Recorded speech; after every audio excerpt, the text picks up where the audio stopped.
Oh, no,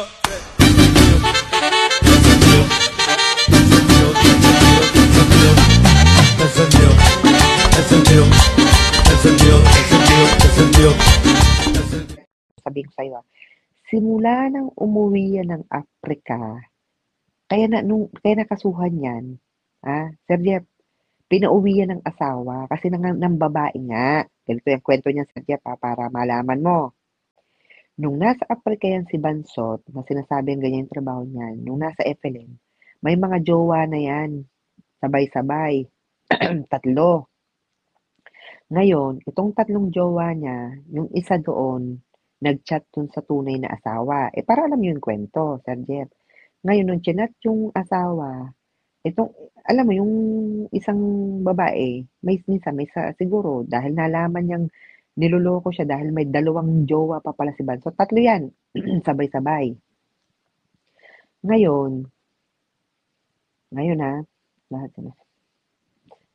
Ngayon, nagsumbong sa asawa. Nalaman ngayon ng asawa.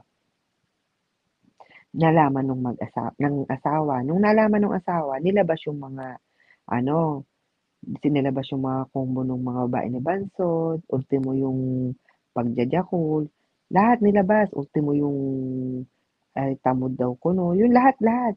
Tapos pinus nung asawa. Marami kasi kami sa asawa naka-follow kami nag-aaway sila, binabastos ni Bansot yung asawa. Sa Jeff, binabastos niya. Nagbabalhoraan sila. Ngayon, ang ginawa ng asawa, kinasuhan niya si Bansot. Yung kinasuhan niya, pinadala dun sa Africa, pinauwi ngayon, napauwi ngayon si Bansot. Nung pag-uwi, nag-aaway sila nung asawa. Ito ngayon, pumasok nung sila nag-aaway na. Pumasok ngayon sa eksena tong si Barangay Hepe. Kasi inaawat sila mag-asawa. Kasi yun nga, pinapalis dun sa bahay, maglilipat. Yun, rin nga sa washing machine, ayun na nga. Yun, simula noon, hindi na siya nagkaroon ng trabaho hanggang ngayon. Hanggang pa din makababa sila. Narinig pa ba ako? Yun, simula noon, nag-away na sila. Hindi na siya nakapagtrabaho kasi kinasuhan nga. Ano lang yun, Sir Jeff, buwan lang lumabas yung sampina niya, hindi niya alam. Kinasuhan na siya ngayon kasi nga, pinagmumura niya yung hepe. Pinagmumura niya, pinagpo-post niya. Pinagpo-post niya. Ano yan, nang nangyari, yun na nga. Ilang taon niyang walang trabaho, hanggang ngayon walang trabaho yan. Ano ba kayo? Hmm.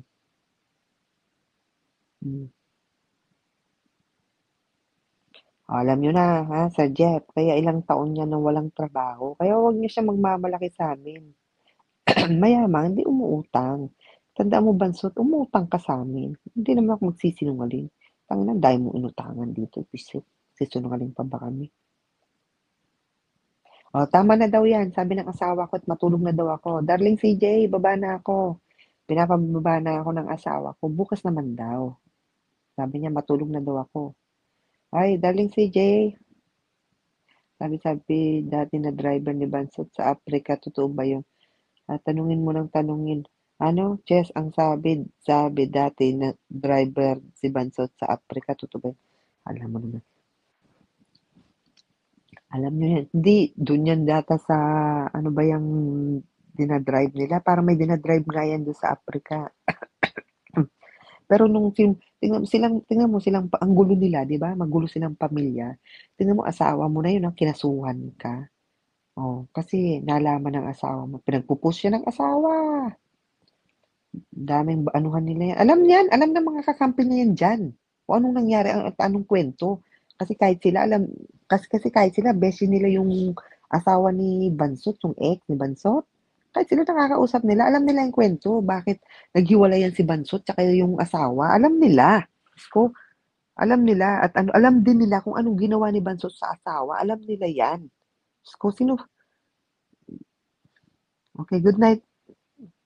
Dami mo views. Kahit nag-iisa ka lang. Ganyang katindi si Chess.